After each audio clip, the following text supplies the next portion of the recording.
Bette Midler, Richard Dreyfuss, and Mike the Dog. If I had a chance to drive Buddy Epson, I chose Mike the Dog. I've driven Elton John, Joe Walsh, Goldie Hawn, Kurt Russell, and many times Don Rickles.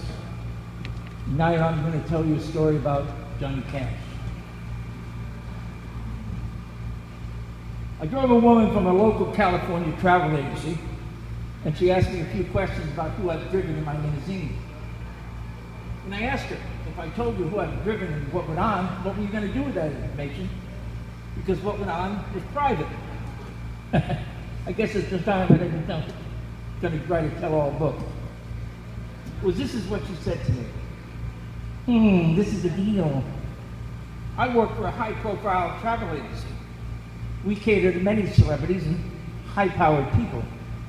You, as the experienced limousine driver, would pick the client up at the airport, and they get to meet you. They see if they can get along with you for a few days. And if they like you, they'll ask you to drive them for a period of 2, 3 days, however long. So I found out my client was the Cash family. Johnny Cash, June Carter Cash, and their son. I forget his name. So I met them at the gate and said to Johnny, my name is Rob, I'll be your driver. This is terrific. Grabbed the bags and walked toward bags. Johnny Cash looks at me and he says, do you smoke cigarettes? I said, I do on occasion. He said, then you know what it's like to be on a plane for 5 hours without a smoke. Oh, indeed I do, sir, indeed I do. With that, he reached into his black shirt pocket, lit a cigarette, took a long drag, and said, that's wonderful, wonderful. Now here he is, smoking inside the airport, an almost no smoking state. Nobody says a thing. After all, it's Johnny Cash. I drove June Carter Cash and Johnny and his son to the Beverly Hills Hotel. We went out to baggage to get their rooms, and everybody's staring at them. Then all of a sudden, what's his name comes out and hands me a $20 bill. He said, my dad thanks you and I thank you. I was totally disappointed. Usually you tip somebody after. I figured I wasn't going to drive them for 2 or 3 days. And then he comes out and said, would you bring the bags around the back to the bungalow? The Beverly Hills Hotel has a huge hotel like this, and then they have bungalows in the back. So I drove the car around the back. I even helped the porter carry the bags in. And then his son comes out and says, my dad would like to know if you'd like to drive him for the next 3 days. Yeah! I guess I'd drive you, your mom, and you for the next 3 days. With that, Johnny comes out. He says, I'm Johnny. I want you back here in 3 hours. I said, I'll be right here. This was a great job, driving the Cash family. Apparently, Johnny and the family were in town to do a charity event way out in the North Valley. Then, in the course of 3 days, there was knitting, dinners, fittings, shopping sprees, and to take him to the show. Later on that day, I took Johnny and his son to a store on Hollywood Boulevard. Now, if you've ever been out there, all the stars' names are on the sidewalk. So there's people walking and looking straight ahead, looking down at the signs on the sidewalk, and they're very happy to see somebody's name on the, oh, I remember him, I remember him. All of a sudden, Johnny comes out of my car, and he's standing right in front of us. Their mouths full open. Is that Johnny Cash? I said, no, it's just a man in black. I pushed him on, and they went to the store. Then I took him back to the hotel. The next day, I took June Carter Cash out for a series of gown fittings. It was very nice. We went to these fancy shops. I even held the lady's purse. And I said, we're shopping. She asked me, she said, Rob, have you had lunch yet? You want to go to lunch? And I said, no. I said, what do you call you, Mrs. Cash? She said, June. I said, no, June, that's fine. I took June Carter Cash back to the hotel. I took the Cash family out to dinner. Johnny said to me, I want you back here at 11. We're going to go to the fair. This is perfect. So I go back to the hotel and pick them up and load them in the car, and we're going to go out in the valley. Now, we didn't have GPSs back in that day. So I had to know where I was going. I had a map. You don't know what traffic's ahead. It's a game.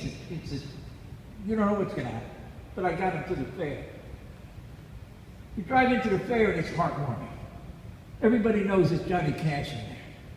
They love him, the sun, and June. Okay, I pull back to where the stage is, and I help him carry his stuff in because it's a charity event. There's no rodents. I said, okay. I said, Johnny, we're all set. He said, sounds like a deal. Walk around, do whatever you want to do, and I'll find you after the show.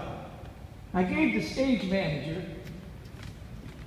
I haven't seen one of these in a long time, a pager number. I said, you get in trouble, you need me, Johnny needs me, pages it, I'll come running. He says, okay. I parked the car way up in the valley, and it's hot. Hot. You ever been to California in a hot? How many drivers' uniforms, suit? I'm standing out there, and I'm wondering what to do. And a gentleman comes up to me, he says, we love Johnny Cash up here. He comes up here, he performs for us, he's the best. You see all these vending booths? I said, yes. You have anything you want. You eat for free, you drink for free, whatever you want is free. I was a little naive at the time, and I said, how are they going to know me? He said, well, son, you're the only one in the suit. So I got something to eat, and I always try to leave a couple bucks tipped, because that's what I thought we should do. They said, no. The tip is you driving a beer and safely home. We're happy. After the show, they're tired, they're beat, they're older folks now. I took them back to the hotel. I said, Johnny, you want to go out to dinner or anything? He says, no, we're set. Pick us up tomorrow morning at 11. We'll load the baggage up and go to the airport. So that's what I did. I picked him up at 11. As we were driving, Johnny says to me, Ron, what's your last name? I said, it's Rob. Rob.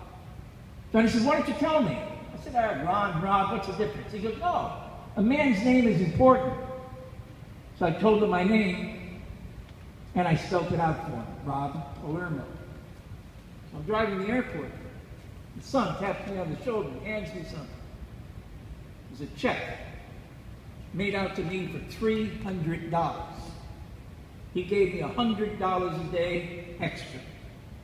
Back in 1990, that was some good money. So I said to Johnny, Johnny. He said, yes, Rob. I said, I got to tell you, I got to laugh. I said, that's the kind of autograph I like. He said, me too, son, me too. Well, I knew I had a great story to tell. Well, I Xeroxed that check, and it's now hanging on my living room wall. Notice, he didn't put 90. I was going to put it in myself, and I said, no, then I'm touching the check, his check. So that's hanging on my wall. Now I have one announcement to make. On June 22nd, on a Saturday, a great band is going to play here, the Chicago Tribute Band, the Connecticut Transit Authority, June 22nd. And you can pick your tickets up online or here at the Chaplin Ballroom. And now I'd like to introduce a great band, friends of mine. I've opened for them a few times. The Spirit of Johnny Cash. Harold Ford, R. June, and the Cash Band. Thank you very much.